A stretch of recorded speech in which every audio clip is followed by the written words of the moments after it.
జ్యోతిర్లింగం అంటే ఏమిటి?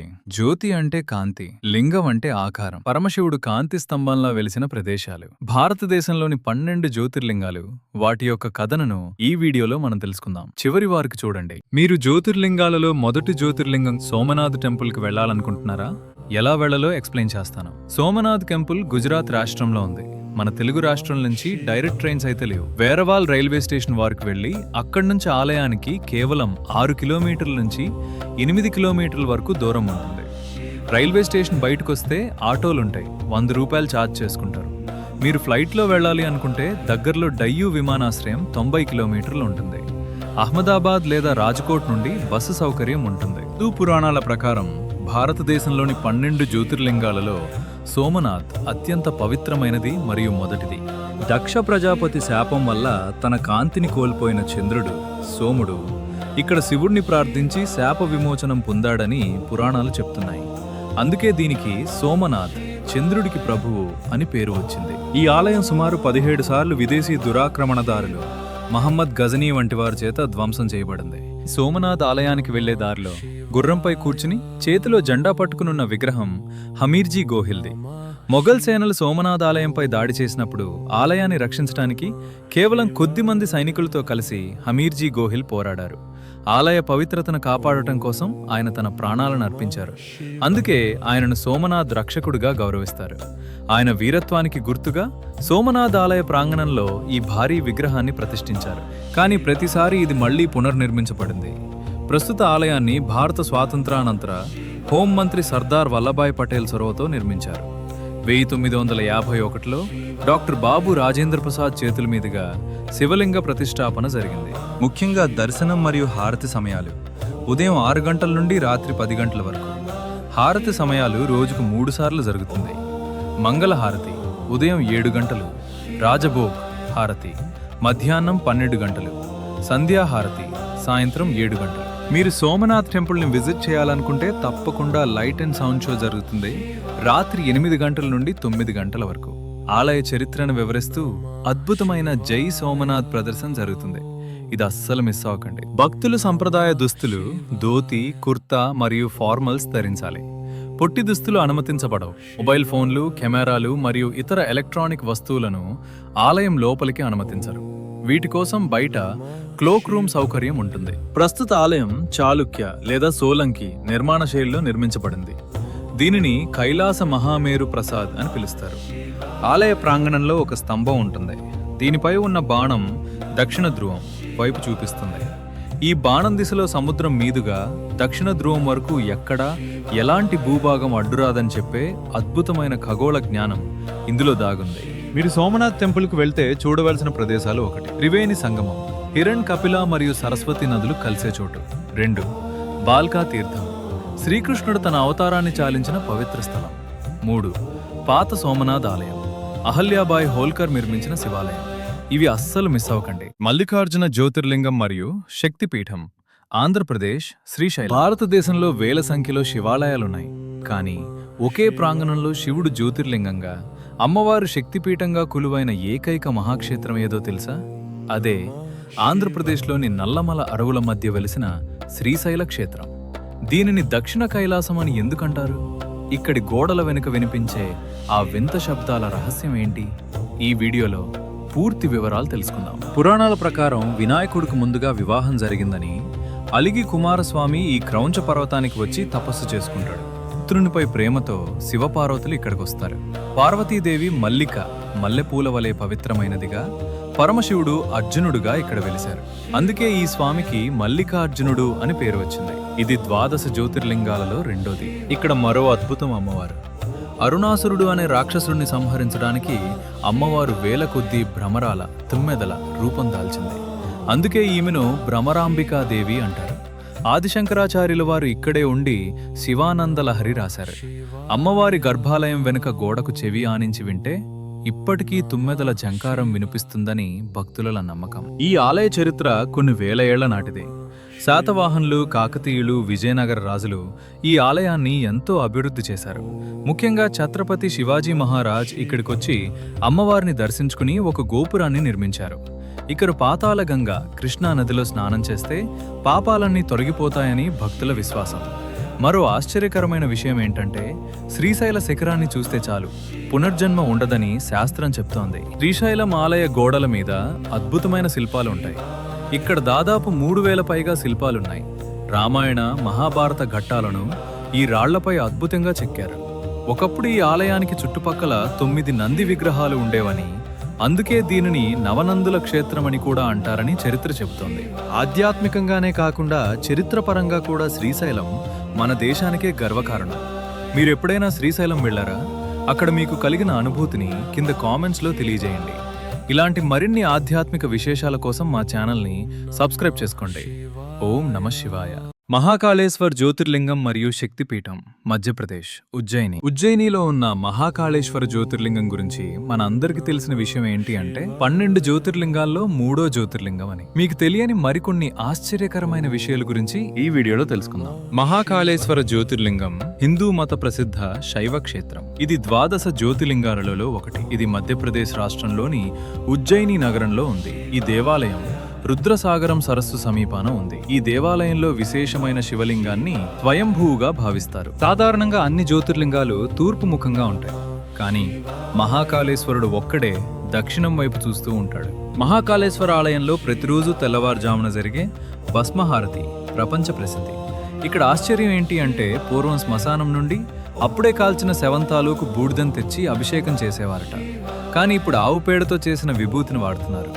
ఈ హారతిని చూడటానికి భక్తులు కొన్ని నెలల ముందే బుక్ చేసుకుంటారు. ఉజ్జయిని నగరానికి అసలైన రాజు మహాకారుడు మాత్రమే. అందుకే ఈ నగరంలో ఏ ముఖ్యమంత్రి, ప్రధానమంత్రి లేదా ఏ రాజవంశీయుడు కూడా రాత్రిపూట నిద్రపోరు. ఒకవేళ పొరపాటున నిద్రపోతే వారు తమ పదవిని కోల్పోతారని లేదా ఆపదలు వస్తాయని బలమైన నమ్మకం ఉంది. ఇప్పటికీ నాయకులు రాత్రి అయ్యేసరికి నగరం వెలుపలికి వెళ్లిపోతారని ఇక్కడ వాళ్ళు చెప్తున్నారు. మహాకాళేశ్వర ఆలయంలో భక్తులు పాల్గొనగలిగే అత్యంత పవిత్రమైన కార్యక్రమాలు ఇవే. భస్మహారతి ఇది ఆలయంలో అత్యంత ప్రధానమైన ఘట్టం. ప్రతిరోజు తెల్లవారుజామున 4 గంటల నుండి 6 గంటల వరకు జరుగుతుంది. దీనికోసం ఆన్లైన్ లో 60 రోజుల ముందే బుకింగ్ చేసుకోవడం మంచిది. పురుషులకు ధోతి, స్త్రీలకు చీర తప్పనిసరి. పంచామృత అభిషేకం. గర్భాలయంలో స్వామివారికి పాలు, పెరుగు, నెయ్యి, తేనె మరియు చక్కెరతో చేసే అభిషేకం. దీనికి ప్రత్యేక టిక్కెట్లు ఉంటాయి. మహాకాల్ లోక్ కారిడార్ సందర్శన. 900 మీటర్ల పొడవున్న ఈ కారిడార్ లో శివపురాణ గాథలను తెలిపే 108 స్తంభాలు, 192 శిల్పాలు ఉన్నాయి. రాత్రిపూట ఇక్కడ లైటింగ్ అద్భుతంగా ఉంటుంది. ఈ లైట్ షో అస్సలు మిస్ అవ్వకండి. క్షిప్రా నది హారతి. సాయంత్రం వేళ ఆలయానికి సమీపంలోని రామ్ ఘాట్ వద్ద క్షిప్రా నదికిచ్చే హారతి చాలా ప్రశాంతంగా ఉంటుంది. ఫస్ట్ టైం విజిట్ చేసిన వాళ్ళు ఆంధ్రప్రదేశ్ మరియు తెలంగాణ నుండి ఉజ్జయిని వెళ్ళాలి అనుకుంటే సికింద్రాబాద్ లేదా నాంపల్లి నుండి ఉజ్జయిన్ ఎక్స్ప్రెస్ 12720 ట్రైన్ ఉంటుంది. సోమవారం, బుధవారం రాత్రి 8:55 లేదా జైపూర్ ఎక్స్ప్రెస్ ఎవ్రీ ఫ్రైడే రాత్రి 8:20 స్టార్ట్ అవుతుంది. ప్రయాణ సమయం సుమారు 20 నుండి 22 గంటలు ఉంటుంది. ఆలయ సందర్శన మరియు ద్వారాలు తెరిచే సమయం తెల్లవారుజామున 4 గంటలకు. సాధారణ దర్శనం ఉదయం 6 నుండి రాత్రి 11 వరకు. శీఘ్ర దర్శనం VIP 250 రూపాయల టికెట్ తీసుకుంటే త్వరగా దర్శనం అవుతుంది. కాలభైరవ ఆలయాన్ని తప్పక సందర్శించాలి. ఇక్కడ స్వామివారు నిజంగా మద్యాన్ని స్వీకరిస్తారు. ఇది సైన్స్ కు అందని రహస్యం. ఆలయ కమిటీ ఆధ్వర్యంలో నడిచే భక్త నివాస్ లో రూమ్స్ తక్కువ ధరలో దొరుకుతాయి. ఆన్లైన్ లో ముందుగా బుక్ చేసుకోవడం శ్రేయస్కరం. ఆలయం లోపలికి మొబైల్స్ మరియు కెమెరాలు అనుమతించరు. బయట క్లోక్ రూమ్ సౌకర్యం ఉంటుంది. మహాకాళేశ్వరుడు దక్షిణముఖంగా ఎందుకుంటారో మీకు తెలుసా? తెలిస్తే కామెంట్ చేయండి. ఓంకారేశ్వర్, మధ్యప్రదేశ్. ఓంకారేశ్వర్ క్షేత్రం. ఈ క్షేత్రం మధ్యప్రదేశ్లోని నర్మదా నదీ తీరాన వెలిసిన ఓంకారేశ్వర్ జ్యోతిర్లింగం. ఈ క్షేత్రం యొక్క అత్యంత పెద్ద విశేషం దాని భౌగోళిక ఆకారం.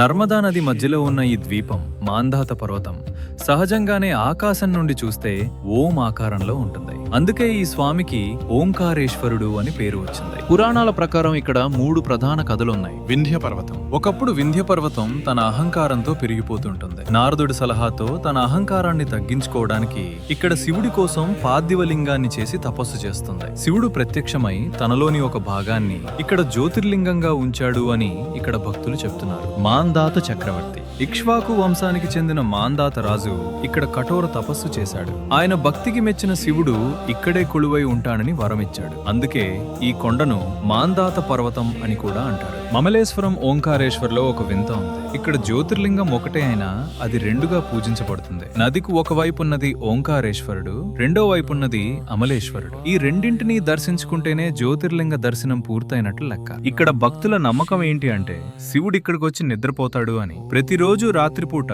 శివుడు పార్వతీదేవి ఇక్కడికొచ్చి చదరంగం ఆడుకుంటారని, ఇక్కడే విశ్రమిస్తారని భక్తుల నమ్మకం. అందుకే రాత్రి పడక హారతి తర్వాత గర్భాలయంలో చదరంగం బోర్డును సిద్ధం చేసి ఉంచుతారు. మరుసటి రోజు ఉదయం చూసేసరికి ఆ పాచికలు కదిలి ఉంటాయని చెప్తారు. ఈ ఆలయం చుట్టూ 7 కిలోమీటర్ల ప్రదక్షిణ చేయడం చాలా విశేషం. ఈ దారిలో వెళ్లేటప్పుడు నర్మదా నది మరియు ప్రకృతి సౌందర్యం అద్భుతంగా ఉంటుంది. నర్మదా నదిలో లభించే ప్రతి రాయి శివలింగంతో సమానమని అంటారు. ఇది పంచ అంతస్తుల ఆలయం. ప్రతి అంతస్తులో వేర్వేరు దేవతలు కొలువై ఉంటారు. ఆదిశంకరాచార్యుల వారు తన గురువు గోవింద భగవత్పాదులను ఇక్కడే కలుసుకున్నారని చరిత్ర చెప్తోంది. మీరు ఓంకారేశ్వర ఆలయంకి వెళ్ళినప్పుడు తప్పకుండా చూడవలసిన మరికొన్ని అద్భుతమైన ప్రదేశాలు. 1. మమలేశ్వర్ జ్యోతిర్లింగం. నదికి అవతల ఒడ్డున ఉంటుంది. పురాణాల ప్రకారం ఓంకారేశ్వర్ మరియు మమలేశ్వర్ ఈ రెండింటినీ దర్శించుకుంటేనే జ్యోతిర్లింగ యాత్ర పూర్తయినట్లు లెక్క. ఇక్కడ ఆలయ నిర్మాణం చాలా పురాతనంగా, కళాత్మకంగా ఉంటుంది. నర్మదా నది బోట్ రైడ్. నర్మదా నదిలో బోట్ రైడ్ చేయడం ఒక గొప్ప అనుభూతి. సంగం ఘాట్. నర్మదా మరియు కావేరి నదులు కలిసే చోటు.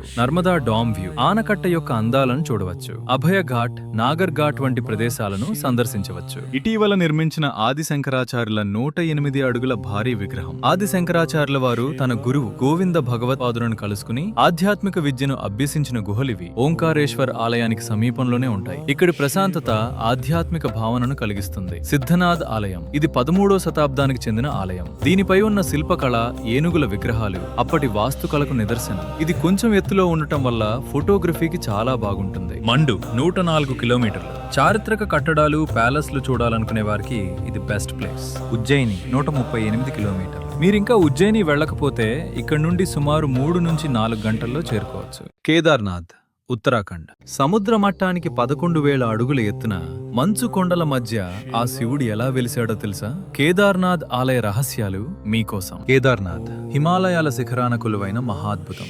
కేదార్నాథ్ వెళ్ళాలి అని చాలా మంది ఒక డ్రీమ్ లా అనుకుంటారు. అసలు కేదార్నాథ్ ఎలా వచ్చింది? దాదాపు 400 ఏళ్ల పాటు మంచు కింద ఉన్న ఈ ఆలయ కట్టడం చెక్కుచెదరకుండా ఉండటం వెనుక అసలు కారణాలు ఏంటి అనేది తెలుసుకుందాం. పాండవుల పశ్చాత్తాపం. కురుక్షేత్ర యుద్ధం తర్వాత బంధువులను చంపిన పాపం, గోత్రహత్య పోగొట్టుకోవడానికి పాండవులు శివుడి కోసం వెతుకుతారు. కానీ శివుడు వారికి కనిపించకూడదని భావించి నంది ఎద్దు రూపం ధరించి హిమాలయాల్లో దాక్కుంటాడు. భీముడు ఆ ఎద్దును గుర్తించి పట్టుకోబోగా అది భూమిలోకి వెళ్ళిపోతుంది. ఆ సమయంలో ఎద్దు యొక్క వెనుక ఉండే ఎత్తైన భాగం కేదార్నాథ్ లో ఉండిపోతుంది. అదే నేడు మనం పూజించే కేదార్నాథ్ జ్యోతిర్లింగం.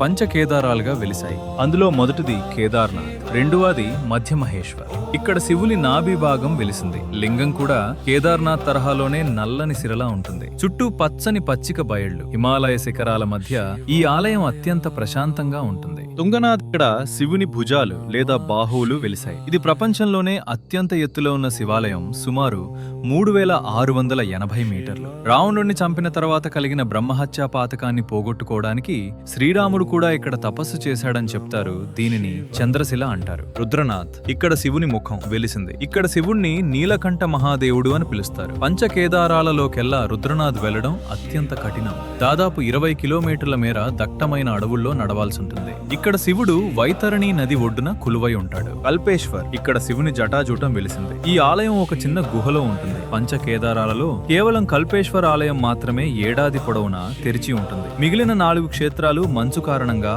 6 నెలలు మూసివేస్తారు. 2013లో వచ్చిన భీకరమైన వరదల్లో కేదార్నాథ్ పట్టణం అంతా కొట్టుకుపోయింది. కానీ ఆలయానికి ఏమీ కాలేదు. ఎందుకంటే ఒక భారీ రాయి వరద నీటితో కొట్టుకువచ్చి ఆలయానికి సరిగ్గా వెనుక ఆగిపోయింది. ఆ రాయి నీటి ప్రవాహాన్ని రెండుగా చీల్చడం వల్ల ఆలయం సురక్షితంగా నిలిచింది. ఇది భక్తుల దృష్టిలో శివుడి మహిమ. అంతేకాదు ఆ రాయిని భీంశిల అని కూడా అంటారు అని ఇక్కడ భక్తుల నమ్మకం. ఇక్కడ శివుడు సహజ సిద్ధమైన త్రిభుజాకార శిల రూపంలో ఉంటాడు. ఇది ఇతర జ్యోతిర్లింగాల కంటే భిన్నంగా ఉంటుంది. కేదార్నాథ్ ఆలయం కాత్యూరి శైలిలో నిర్మించబడింది. ఈ ఆలయాన్ని నిర్మించడానికి ఎటువంటి సిమెంట్, సున్నం లేదా ఇనుము వాడలేదు. ఇంటర్లాకింగ్ పద్ధతితో భారీ రాళ్లను ఒకదానితో ఒకటి లాక్ అయ్యేలా పేర్చారు. దీనివల్ల భూకంపాలు వచ్చినా, మంచు తుఫానులు వచ్చినా రాళ్లు విడిపోవు. ఆలయం యొక్క గోడలు సుమారు 12 అడుగుల మందం కలిగి ఉంటాయి. ఆలయం భారీ రాళ్లతో నిర్మించిన ఒక ప్లాట్ఫారం మీద ఉంది. చాలా మందికి తెలియని విషయం ఏంటంటే, కేదార్నాథ్ లో పూజలు చేసే ప్రధాన అర్చకులు దక్షిణాదికి చెందిన కర్ణాటక వీరశైవ లింగాయత్ వర్గానికి చెందినవారు. ఆది శంకరాచార్యుల వారు ఈ సంప్రదాయాన్ని మొదలుపెట్టారు. గర్భాలయంలో పూజలు చేసేటప్పుడు వారు కన్నడ భాషలో మంత్రాలు పఠిస్తారు. భీమాశంకర్, మహారాష్ట్ర ఒక హిందూ దేవాలయం, కానీ అక్కడున్న గంటపై యేసుక్రీస్తు బొమ్మ ఉంది. అసలు మహారాష్ట్రలోని దట్టమైన అడవుల మధ్య ఉన్న ఈ శివాలయానికి పోర్చుగీసు వారికి ఉన్న సంబంధం ఏంటి? భీమాశంకర్ జ్యోతిర్లింగం వెనుక ఉన్న ఆశ్చర్యకరమైన నిజాలు ఈ వీడియోలో తెలుసుకుందాం. మహారాష్ట్రలోని సహ్యాద్రి పర్వత శ్రేణుల్లో వెలిసిన భీమాశంకర్ జ్యోతిర్లింగం గురించి మనందరికీ తెలిసిందేంటి అంటే, 12 జ్యోతిర్లింగాలలో 6వ జ్యోతిర్లింగం అని. కుంభకర్ణుడి కుమారుడైన భీమాసురుడు అనే రాక్షసుడు బ్రహ్మదేవుని గురించి తపస్సు చేసి అపారమైన శక్తులు పొందుతాడు. తన శక్తులతో దేవతలను, మనుషులను వేధిస్తూ శివభక్తుడైన కామరూపేశ్వరుడు అనే రాజును కారాగారంలో బంధిస్తాడు. రాజు బందీగా ఉన్న లోపల శివలింగాన్ని పూజిస్తుండగా భీమాసురుడు ఆ లింగాన్ని తన ఖడ్గంతో పగలగొట్టాలని చూస్తాడు. అప్పుడు శివుడు సాక్షాత్తు ఆ లింగం నుండి ఉగ్ర రూపంతో ప్రత్యక్షమై భీమాసురుణ్ణి సంహరిస్తాడు. యుద్ధం తర్వాత శివుని శరీరం నుండి వెలువడిన స్వేదం ఒక నదిగా మారిందని, అదే భీమా నది అని పురాణాలు చెప్తున్నాయి. భక్తుల కోరిక మేరకు శివుడు ఇక్కడ జ్యోతిర్లింగంగా వెలిశాడు. ఈ ఆలయం 13వ శతాబ్దానికి చెందిన నాగర నిర్మాణ శైలిలో ఉంటుంది. ఆలయం వెలుపల ఉన్న గోడలపై అద్భుతమైన శిల్పకళ, మనుషులు మరియు దేవతల విగ్రహాలు చెక్కబడి ఉంటాయి. ప్రస్తుత ఆలయ గోపురాన్ని మరియు ఇతర భాగాలను 18వ శతాబ్దంలో మరాఠా సామ్రాజ్యానికి చెందిన ప్రముఖ మంత్రి నానా ఫడ్నవీస్ పునర్నిర్మించారు. ఆలయ ప్రాంగణంలో ఒక భారీ గంట ఉంటుంది. దీనిపై యేసుక్రీస్తు మరియు మేరీమాత చిత్రాలు ఉంటాయి. 1739లో బాజీరావు పీష్వా సోదరుడు చిమాజీ అప్ప వసాయ్ కోటపై పోర్చుగీస్ వారిని ఓడించినప్పుడు వారు వదిలి వెళ్లిన గంటలను గెలుచుకుని వివిధ హిందూ దేవాలయాలకు బహుకరించారు. వాటిలో ఒకటి ఈ భీమాశంకర్ గంట. ఆలయానికి సమీపంలో మోక్షగుండం అనే తీర్థం ఉంటుంది. ఇక్కడ మహర్షి కౌశికుడు తపస్సు చేశాడని, ఈ నీటిలో స్నానం చేస్తే పాపాలు తొలగిపోతాయని భక్తుల నమ్మకం. ఇక్కడ శివలింగం భూమట్టం కంటే కాస్త కిందకు ఉంటుంది. నిరంతరం జలధారలు ప్రవహిస్తూ లింగాన్ని తాకుతుంటాయి. అసలు శివుడు వెలిసిన చోటు ఆలయానికి కొంచెం దూరంలో అడవిలో ఒక జలపాతం కింద ఉంటుందని చెప్తారు. సాహసం చేయాలనుకునేవారు అక్కడికి కూడా వెళ్తారు. మేము ఆల్రెడీ 12 జ్యోతిర్లింగాల్లో 5 జ్యోతిర్లింగాల గురించి వీడియోస్ లో ఎక్స్ప్లెయిన్ చేశాను. మీలో ఎవరైనా చూసుండకపోతే కిందన డిస్క్రిప్షన్ లో లింక్ ఉంటుంది, చూడండి. మీరు భీమాశంకర్ ఆలయ సందర్శనలో తప్పక చూడవలసిన ప్రదేశాలు: 1 Gupta Bhimashankar, 2 Bhimashankar wildlife sanctuary. ఇక్కడ మహారాష్ట్ర జంతువైన మలబార్ జైన్ స్క్వేరల్ పెద్ద ఉడత కనిపిస్తుంది. 3 హనుమాన్ లేక్. ఆలయానికి సమీపంలోనే ఈ అందమైన చెరువు ఉంటుంది. చుట్టూ ఉన్న కొండలు, పచ్చదనం మధ్య ఈ చెరువు చాలా ప్రశాంతంగా ఉంటుంది. ఇక్కడ ఫోటోలు తీసుకోవటానికి చాలా బాగుంటుంది. 4 నాగ్ ఫనీ పాయింట్. దీనిని డ్యూక్స్ నోస్ అని కూడా అంటారు. ఇది ఒక ట్రెక్కింగ్ పాయింట్. ఇక్కడ నుండి చూస్తే సహ్యాద్రి పర్వత శ్రేణులు, లోయలు అద్భుతంగా కనిపిస్తాయి. 5 బాంబే పాయింట్. సాయంత్రం వేళ ఇక్కడ సూర్యాస్తమయాన్ని చూడటం చాలా ప్రత్యేకంగా ఉంటుంది. ఈ మొదటి 6 జ్యోతిర్లింగాలలో మీరు ఏ క్షేత్రాన్ని దర్శించుకున్నారు, లేదా ఏ క్షేత్రాన్ని చూడాలని కోరుకుంటున్నారు? కింద కామెంట్ చేయండి. మిగిలిన 6 జ్యోతిర్లింగాల పూర్తి వివరాలతో పార్ట్ 2 వీడియోలో మళ్ళీ కలుద్దాం. అంతవరకు సెలవు. ఓం నమః శివాయ.